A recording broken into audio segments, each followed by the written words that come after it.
Hello and welcome to the Oscars Rundown with your hosts. It would be hosts, but you know, we don't let you anywhere near Twitter, do we, Tom? Anyway. 10 years ago, Josh. Disney don't care. I'm Josh. I'm Tom. And today we'll be running through the Best Picture nominations and, well, pretty much every other nomination under the sun. So, should we kick off with Best Picture, Tom? Yeah. So first, oh, this was a shock. I've never heard of this film. See, some folks are so serious about this movie. Black Panther. Black Panther. Black Panther. Black Panther. Black Panther. Black Panther.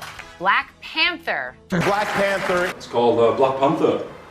Not sure if any of you have heard of that. It's directed by Ryan Coogler. Came out in around February of last year, I think it was. And, you know, small critical acclaim. No one really talked about it for a while. Yeah, it's in the Oscar nomination. No idea what it's doing there. Second on the list is Black Klansman. Since you asked, I hate blacks. I hate Jews, Mexicans and Irish, Italians and Chinese. But my mouth to God's ears, I really hate those black rats. And anyone else, really, that doesn't have pure white Aryan blood running through their veins. I'm happy to be talking to a true white American.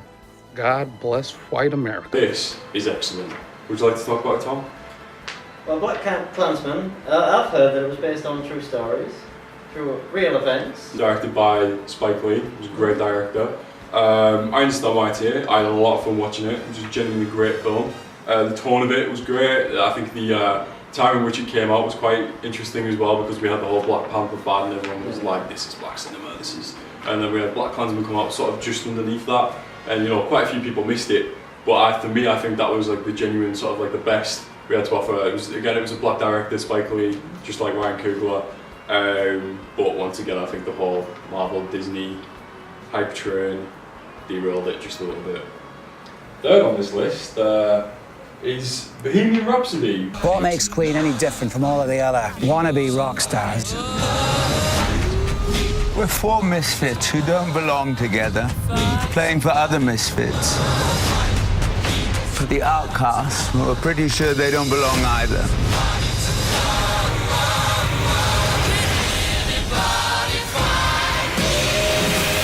Doesn't have a director. Yeah, can we say his name? Is we legally allowed to say his name? Produced by Graham King. It's produced by Graham King. Yeah. I'm sure he isn't in trouble for anything involving. Fourth on the list is a personal favourite of mine for this year. The Favourite. I must take control of my circumstance. You're jealous. She is a viper. You do not need me as an enemy. I'm capable of much unpleasantness. Let's shoot something. I'm not quite following.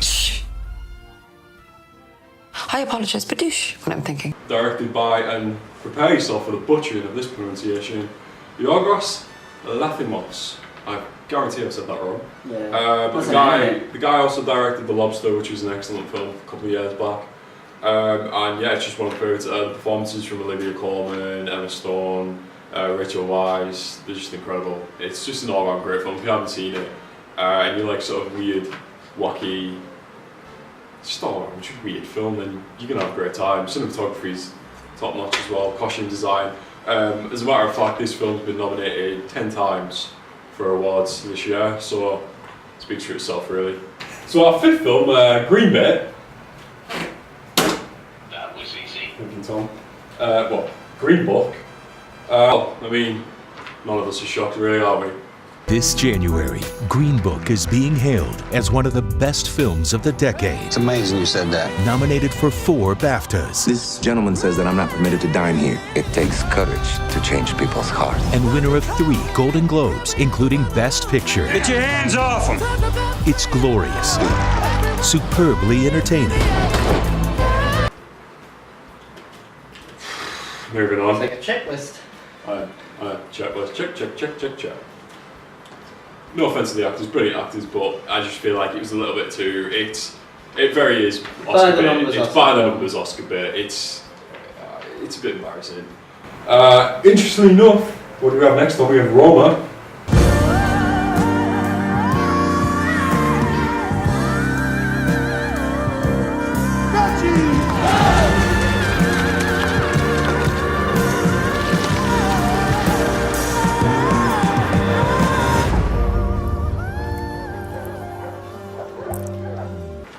excellent film, excellent cinematography, excellent direction. Funny enough, this and The Ballad of Buster Scruggs are both Netflix films.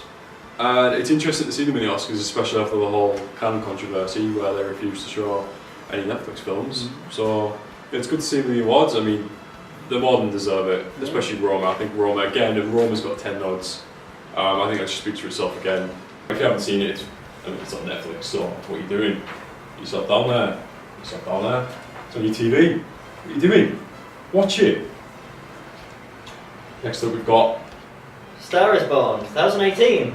We have to say that. It's the fourth one. It's not true. Got Bill Gerber, Bradley Cooper, Lynette Howell-Taylor. Don't forget the main lead. Oh, and Lady Gaga. Next we have Vice. What do you say? I want you to be my VP. The vice presidency is mostly a symbolic job. However, if we were to come to a different understanding, I can handle mundane jobs like overseeing military, energy, foreign policy. I like that. This isn't something that a vice president really does, is it? No, it is now. Would you like to talk about Vice, Tom? I have not seen It hasn't seen well, let me tell you about it. It's a biopic about Bill Cheney, America's screwed, and you've got George Bush, played by the brilliant Sam Rockwell, who again is up for a nomination with the stand for Best Supporting Actor. And do we think he deserves it? He does. Listen, I think he's great. You know, I love Sam Rockwell. I think he's absolutely 10 out of 10. He deserved his Oscar run last year, but this year, I'm not too sure. I think there were other people who deserved recognition this year, Ethan Hawke being one of them, who got snubbed. So it's a little bit in, I don't know, sour taste in my mouth when I see other people getting nominations that really, other people should be there. Yeah. But you know, that's just my opinion. Feel free to have a completely different one. I know you will. Okay, let's move on. What categories do we have next time? So, next we have Best Director. With, you can take that name. Alfonso Cuarón, who directed Roma. These are all bad. Oh, this Yorgos Lanthimos for The Favourite. Next we have Spike Lee for Black Klansman. Adam McKay for Vice. And Paweł Pawłowski for Cold War. Now, Cold War is an interesting one actually. It's got some beautiful cinematography, some beautiful acting in it. It's really nice to see people getting a nod. You know, I'm used to seeing people like Black Panther, but you know, I'm sure Black Panther hasn't been nominated for much.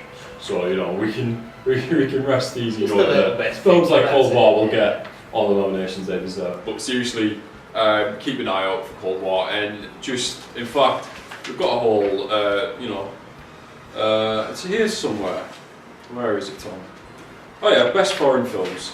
So in our foreign film section, we've got Capernaum, which is from Lebanon, Cold War, which is a Poland film, Never Look Away, Germany, Roma, Mexico, and Shoplifters, which is a Japanese joint. Oh. So, those are the Best Director nominations. Moving swiftly on, what have we got next, Tom? Best Actress. With Yalitza Aparicio?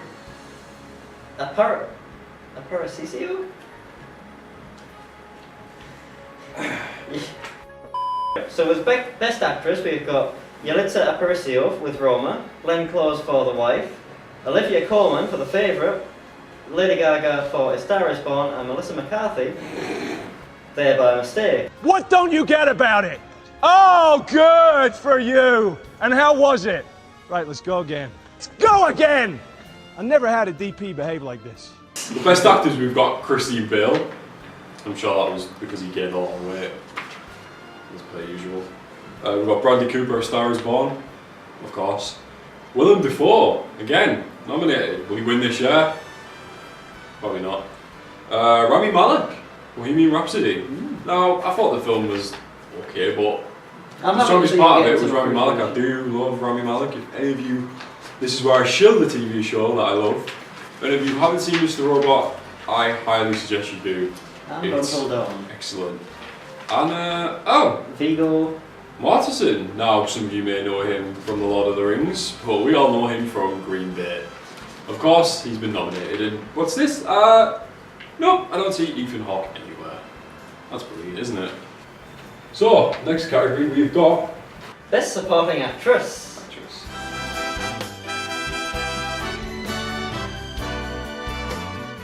Amy Adams for Vice, Marina de Tavira for Roma, Regina King for If Beale Street Could Talk, Emma Stone for The Favourite, and Rachel Weisz for The Favourite. Have you ever seen The Mummy? Yes. The Librarian? No, that's Rachel.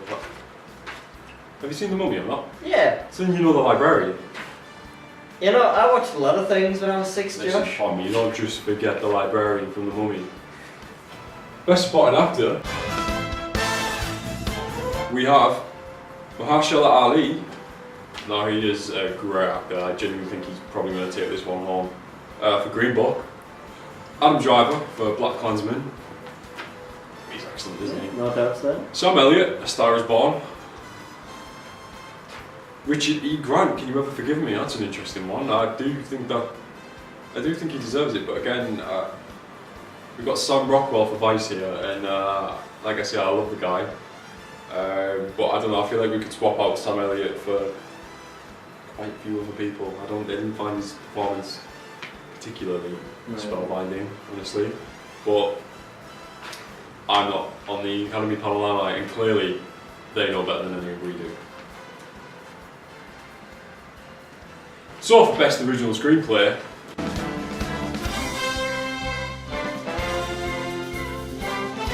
oh, The Star Is Born shows up in here. Oh, The Favourite. By Deborah Davies and Tony McNara. First Reformed. With Paul Schrader. Green Book. Nick. God damn it. Valet Longa. Have you been drinking? A little. Green Book. What's he said? Alright, Ellis. Have some more.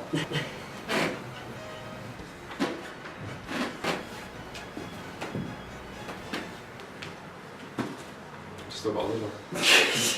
No, Straight Edge. Nick Vallelonga, Brian Hayes, Curry, and Peter Farrelly. Roma.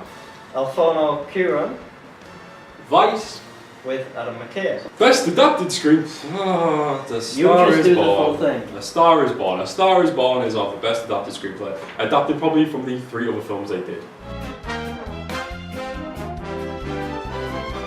Best Adapted Screenplay, A Star Is Born. That was easy. That was easy. That was easy. That was easy. Easy. Oh! The Ballad of Buster Scruggs. Black Klansman. If Beale Street Could Talk, no, that is one I want to see take home an award because that is an excellent film. And Can You Ever Forgive Me? No. Best Original Score.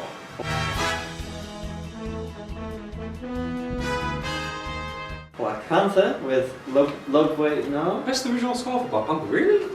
I understand the song aspect because the song was in the charts, it was really popular. I guess that's what they graded off. You know, it was a great song, but score, I don't remember the score at all. I remember one film's score in particular, just a little number called Blade Runner. Other great scores would include Black Klansman. That has a great score, doesn't it? In fact, is this? Yep, it's in the list. Yeah, I don't really see why Black Panther's in there. It's almost as if they've just put it in there because it's popular. They should call it the most popular category, shouldn't they? Oh wait. If Beale Street Could Talk. Isle of Dogs. Excellent score. And Mary Poppins Returns. I imagine it's very Disney-like. Well done, Bob Iger. Expect my paycheck very soon. Best documentary feature. Have you seen any documentaries, Tom? I have seen a clip of Free Solo and I want to watch it. It's an absolute wonder how you're not on the Academy panel, honestly.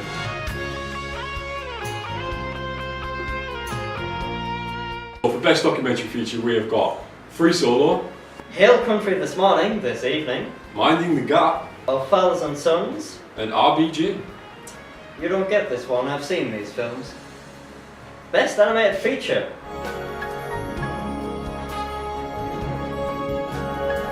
Best Animated Feature, the category with films that I've actually seen.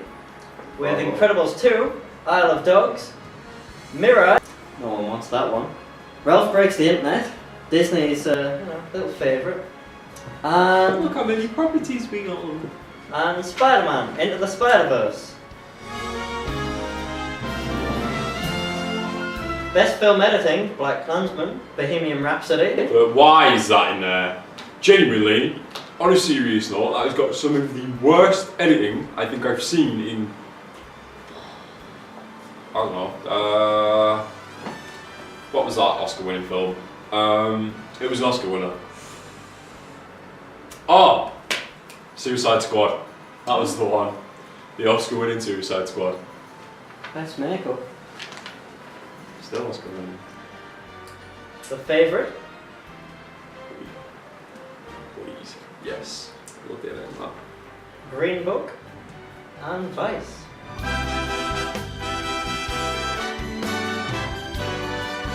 So for best visual effects, there is Avengers Infinity War. Because Mark Ruffalo's head floating in a giant Hulkbuster screams professionalism.